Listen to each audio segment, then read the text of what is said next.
Assalamualaikum warahmatullahi wabarakatuh. Nama saya Sahnalia dengan NPM 2210 6310 50127. Saya akan memaparkan materi tentang relasi dan fungsi untuk memenuhi tugas mata kuliah Logika Matematika dan Himpunan dengan dosen pengampu Bapak Muhammad Ridwan Yudanegara, SPD, MPD. Baik, kita langsung masuk saja ke materinya.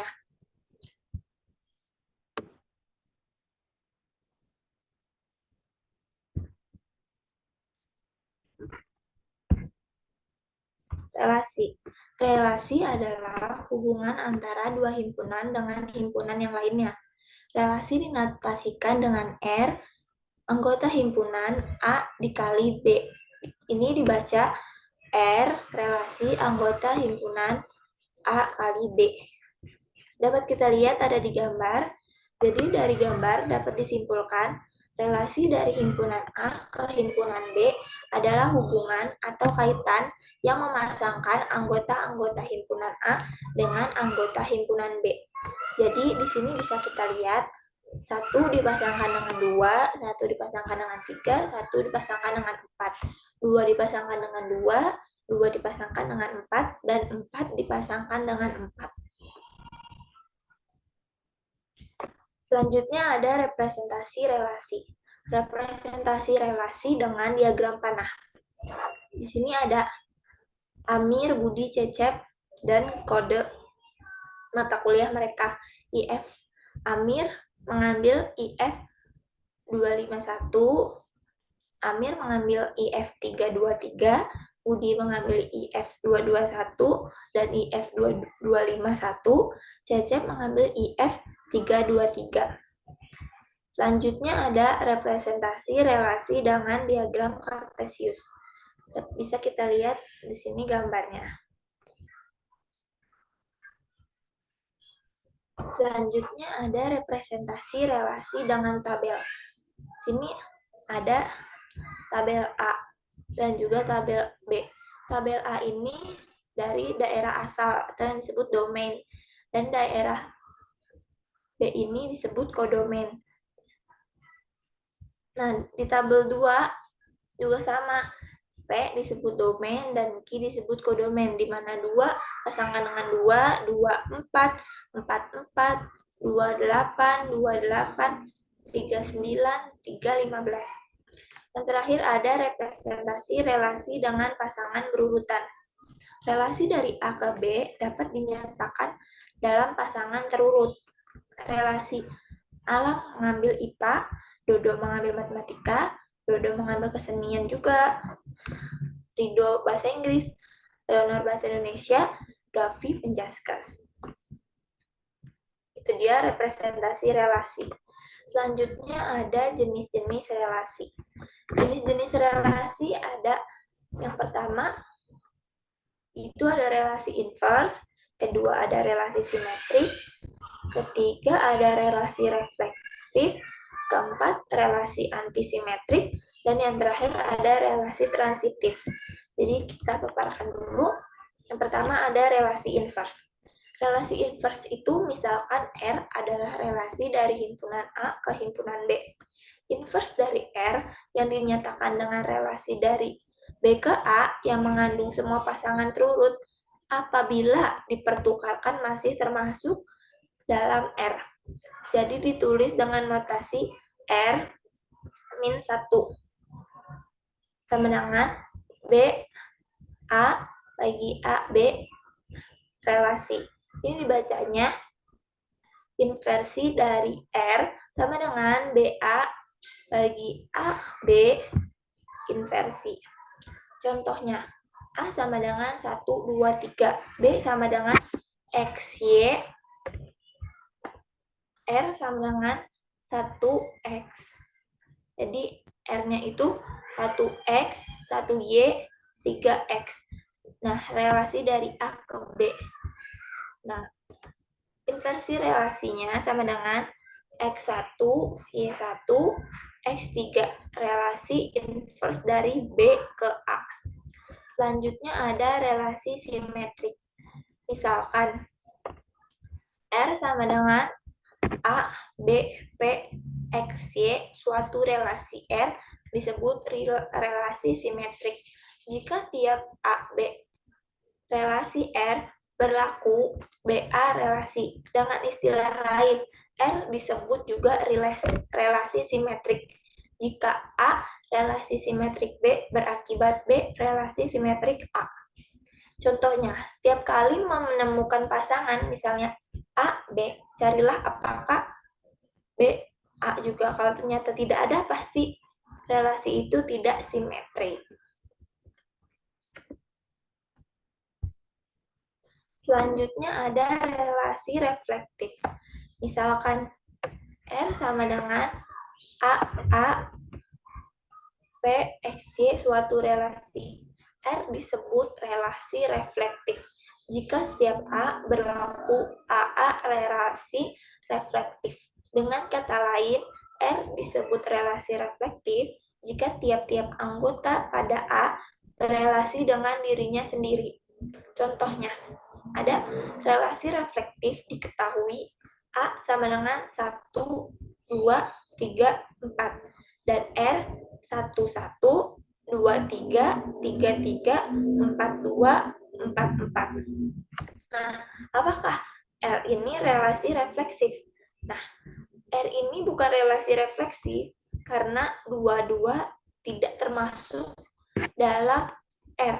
Jika dua-dua termasuk dalam R, yaitu R1 sama dengan 1, 1, 2, 2, 2, 3, 3, 3, 4, 2, 4, 4. Maka R1 merupakan relasi refleksif. Relasi antisimetrik. Suatu relasi R bisa disebut relasi antisimetrik jika AB relasi dan BA relasi, maka A sama dengan B. Dengan kata lain, jika A, BA, A bukan merupakan B, maka bukan sama dengan B maksud saya, maka A, BR atau BAR tetapi tidak kedua-duanya. Contohnya, misalkan R suatu relasi pada himpunan bilangan asli yang didefinisikan Y habis dibagi oleh X, maka R merupakan relasi antisimetrik. Sebab jika B habis dibagi A dan A habis dibagi B, maka A sama dengan B. Misalkan A sama dengan 1, 2, 3, dan R 1, ini R1 kuadrat ya, dengan 1, 1, 2, 1, 2, 2, 2, 3, 3, 2. Maka R1 bukan relasi antisimetrik, sebab 2 dan 3 dan R1 dan 3, 2, R1.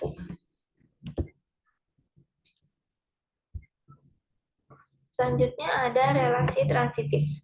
Misalkan R relasi dalam himpunan AR disebut relasi transitif jika berlaku A, BR, dan BCR, maka ACR. Dengan kata lain, andai A berelasi dengan B dan B berelasi dengan C, maka A berelasi dengan C.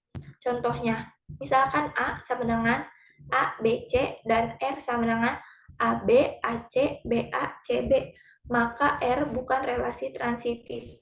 Sebab BAR dan ACR tetapi BCR. Dilengkapi agar R menjadi relasi transitif R, A, AB, AC, BA, BB, BC, CA, CB, CC. Selanjutnya kita masuk ke fungsi.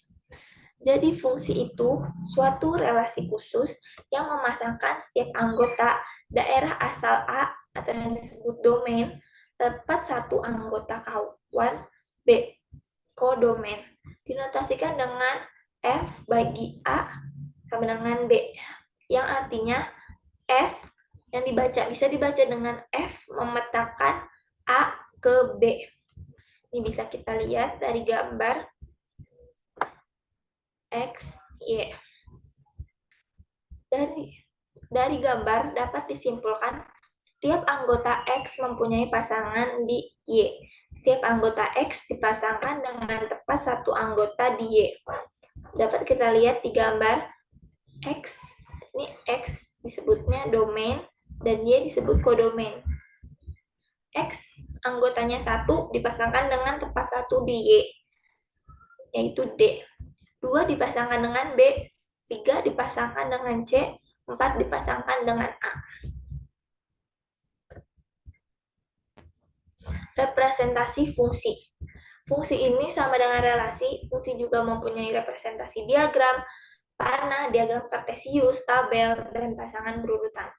Nah, fungsi dapat dispesifikasikan dalam berbagai bentuk. Di antaranya, yang pertama, himpunan pasangan terurut, seperti pada relasi.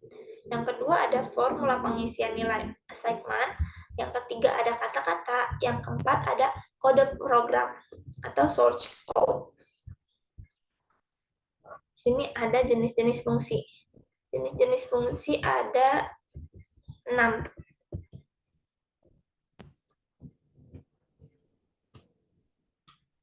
Yang pertama, fungsi konstan atau yang disebut fungsi tetap. Suatu fungsi f a ke b ditentukan dengan rumus fx disebut fungsi konstan apabila untuk setiap anggota domain fungsi selalu berlaku fx sama dengan c, di mana c itu bilangan konstan. Nah, kita masuk aja ke contoh soal. F memetakan R ke R dengan rumus fx sama dengan 3 dengan daerah domain X anggota min 3 lebih kecil sama dengan X lebih kecil 2. Sehingga, nih bisa dilihat gambar grafiknya ya. X-nya min 3, fx-nya 3. X-nya min 2, fx-nya 3. X-nya min 1, fx-nya 3. Dan X-nya 0, fx-nya 3. X-nya 1, fx-nya 3. Ini bisa dilihat grafiknya ya. Selanjutnya ada fungsi linear. Suatu fungsi fx disebut fungsi linear apabila fungsi itu ditentukan oleh fx sama dengan ax plus b, di mana a bukan sama dengan a 0. A dan b bilangan konstan dengan grafik berupa garis lurus. Di sini. Di sini diketahui fx-nya 2x plus 3. Jadi x-nya 0 min 1 setengah, jadi fx-nya 3 dan 0. Seperti ini gambarnya. Grafiknya ke atas ya. Selanjutnya ada fungsi kuadrat.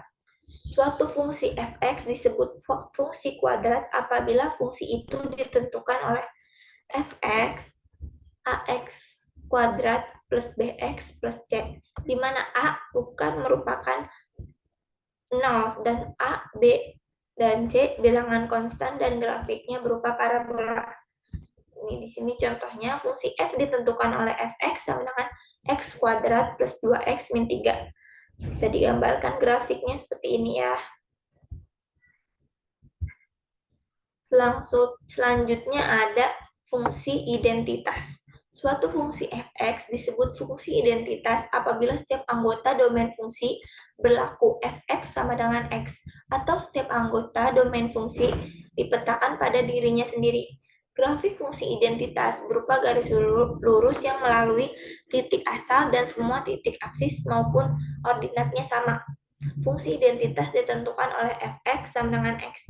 Agar lebih memahami, nih, di sini ada contohnya.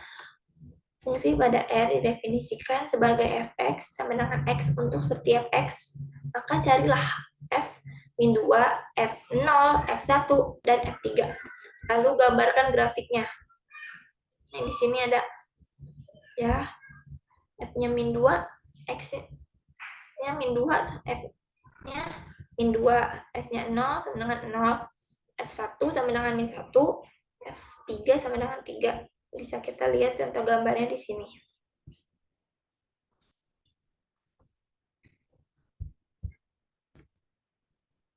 Selanjutnya ada fungsi tangga atau bertingkat. Suatu fungsi f(x) disebut fungsi tangga apabila grafik f(x) berbentuk interval-interval yang sejajar. Untuk lebih jelasnya, diketahui fungsi f(x) min 1 jika x sama dengan min 1. 0, maka x-nya 2. Nih. Tentukan interval dari f min 2, f0, f3, dan F5. Kita disuruh gambar grafiknya juga seperti ini ya, kawan-kawan. Lalu masuk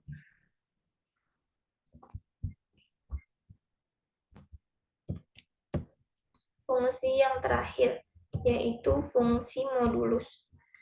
Disebut fungsi modulus atau mutlak apabila fungsi ini memetakan setiap bagian real pada domain fungsi ke unsur harga mutlaknya. Untuk lebih memahaminya, lihat di sini ada contohnya. Baik, kita masuk ke sifat-sifat fungsi. Sifat-sifat fungsi itu ada 3.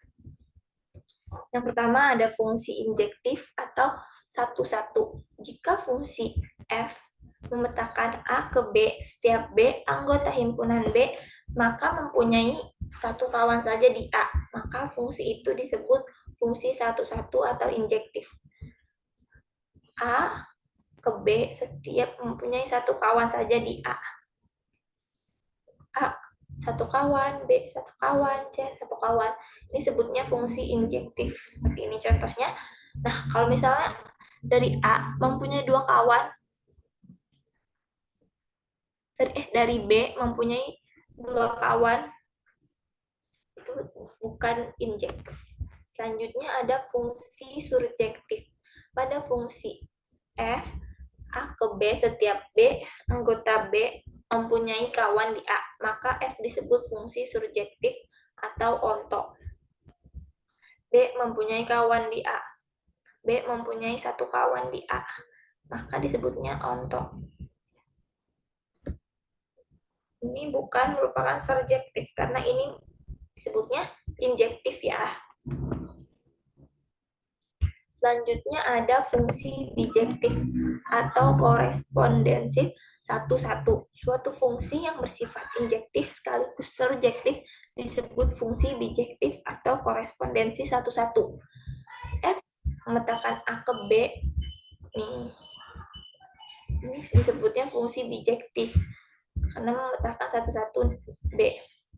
Ini juga disebut fungsi bijektif karena tepat satu-satu di D. C memetakan di D. Ini juga disebut fungsi bijektif karena E memetakan F satu-satu. Oke, selesai.